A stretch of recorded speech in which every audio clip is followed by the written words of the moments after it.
The air in the apartment always smelled of his favorite coffee, a comforting aroma that used to signal the start of another beautiful day with him. Now it just smells of betrayal. Every morning I brace myself for the silent questions in his eyes, questions he never asks aloud, but that echo in the empty spaces between us. We used to fill those spaces with laughter, with whispered dreams, with the easy warmth of two souls perfectly intertwined. Now there is only a chasm, a gaping wound that refuses to heal, a wound I inflicted. Our story began like so many others, full of youthful idealism and a boundless belief in forever. Mark was everything I thought I wanted, everything I needed. He was steady, kind, intelligent, with a laugh that could chase away any shadow. We built a life together, brick by careful brick. A cozy home, shared hobbies, a circle of friends, even a future mapped out in loose, hopeful strokes. Marriage was a natural progression, a joyful certainty. For years, we were the couple everyone admired, the one everyone pointed to as an example of enduring love. We navigated the small bumps and occasional larger hurdles with grace and an unwavering commitment to each other. Or so I thought, or so I made him believe. The cracks began subtly, almost imperceptibly. A forgotten anniversary, a missed dinner, a few more nights spent working late for him, a few more evenings spent feeling restless and alone for me. It was never anything major, just a slow erosion of the intimate connection we once shared. The passionate spark simmered down to a gentle ember, and then, perhaps, sometimes felt like just ash. I told myself it was normal, the natural evolution of a long-term relationship. Life gets in the way. Responsibilities pile up. The honeymoon phase doesn't last forever. These were the lies I fed myself, the excuses I built to shield myself from a truth I was too afraid to confront. And then Liam walked into my life.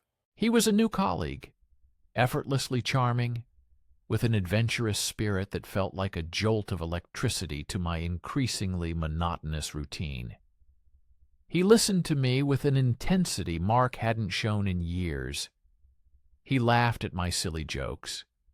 He challenged my perspectives. He made me feel seen in a way I hadn't realized I was missing. It started innocently enough, just friendly conversations by the coffee machine, shared lunches, after-work drinks with the team. But the boundaries blurred, slowly, dangerously. His compliments felt like sunshine after a long winter. His attention was intoxicating. He made me feel young, desirable, exciting again. All the things I felt I had lost somewhere along the way in my comfortable, predictable life with Mark. I remember the exact moment I crossed the line. It was a Tuesday evening, raining heavily outside. We had been working late, just the two of us. The office was quiet. The only sounds the drumming of rain against the window panes and the low hum of the air conditioning. We talked for hours, about everything and nothing. My life with Mark felt distant, a hazy memory. Liam reached out, his hand gently covering mine on the desk. A shock went through me, a forbidden thrill mixed with a terrifying awareness of what I was doing. I didn't pull away. And then he leaned in, and I met him halfway. The kiss was electric, urgent, a desperate plea for something I couldn't name. In that moment, the entire world outside the office, outside that kiss, ceased to exist. All my promises, all my commitments, all my love for Mark evaporated into thin air. I became someone else, someone reckless, selfish, consumed by a hunger I hadn't known I possessed. The guilt hit me almost immediately, a cold, hard stone in the pit of my stomach. But it was quickly overshadowed by the exhilarating rush of the forbidden. I was living a double life. Each secret text, each stolen glance, each hushed phone call became a dangerous game, a tightrope walk between my two worlds. With Mark, I became overly solicitous, overly affectionate, trying to compensate for the burgeoning deceit that festered beneath my skin. I cooked his favorite meals. I listened intently to his work stories.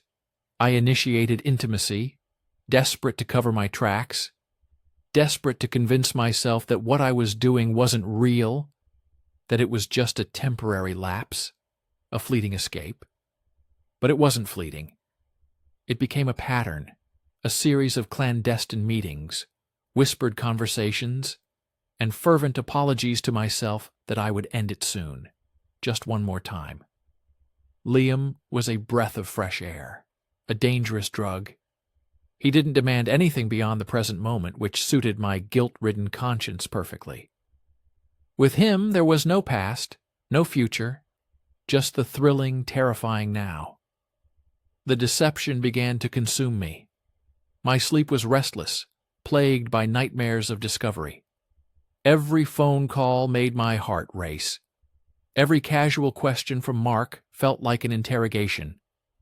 I started to forget details, to trip over my own fabricated stories. The strain was immense, the emotional toll devastating.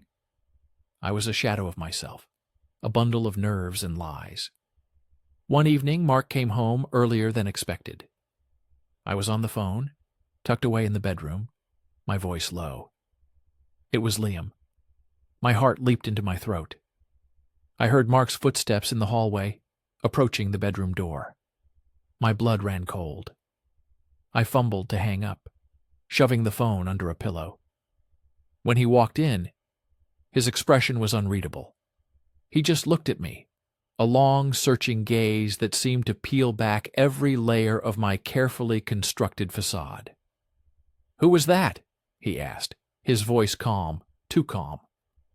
My mind raced, searching for a plausible lie. "Just Sarah," I stammered, naming a friend. He nodded slowly, but his eyes didn't leave mine. I knew, in that moment, that he saw through me. He didn't press further, but the air thickened with unspoken accusations, with the heavy weight of suspicion. The silence was deafening, more damning than any angry outburst. That night, I couldn't sleep. The close call had shaken me to my core. I lay awake, staring at the ceiling, listening to Mark's even breathing beside me, feeling like the most despicable person on earth. The thought of losing him, truly losing him, suddenly felt unbearable. The thrill of Liam's attention seemed insignificant compared to the profound, irreplaceable bond I had with Mark. It was a stark, agonizing realization. I had risked everything for a momentary escape, for a selfish indulgence that offered no real solace, only fleeting excitement. The fear of confrontation, of breaking his heart, was paralyzing. But the fear of living this lie, of destroying myself piece by piece, was even greater. The next morning, the coffee still smelled the same, but this time it was my tears that watered it down. Mark was sitting at the kitchen table, nursing his mug. I walked in, my legs feeling like lead. He looked up, his eyes weary, haunted. "We need to talk," I said, my voice barely a whisper, cracking on the last word. He simply nodded, his gaze unwavering, as if he had been expecting this conversation for a long time. The confession was a torrent, a painful, messy outpouring of truth. I didn't hold anything back. The loneliness, the temptation, the guilt, the fear, the utter stupidity of my actions. I watched as his face crumbled, as the pain I had inflicted registered in every line, every muscle. His eyes, once full of love and trust, now held a profound sorrow, a betrayal so deep it felt like a physical blow to my own chest. He didn't yell, he didn't rage, he just sat there, listening, absorbing each agonizing word, his silence louder than any scream. When I finished, the kitchen was silent, save for my ragged breathing and the distant hum of the refrigerator. He finally spoke, his voice hoarse, raw with emotion. "How could you?" he asked, not as an accusation, but as a genuine plea for understanding. And I had no good answer. There was no justification, no excuse that could diminish the gravity of what I had done. I had shattered his trust, broken his heart, and irrevocably damaged the beautiful life we had built. The aftermath was a blur of tears, difficult conversations, and agonizing decisions. We tried to salvage it for a while. We went to therapy, attempted to communicate, but the wound was too deep, the scar too prominent. Every touch felt tainted, every glance filled with doubt. The intimacy, once so natural, became forced, shadowed by the ghost of my infidelity. Mark tried. I know he did. He tried to forgive, to understand.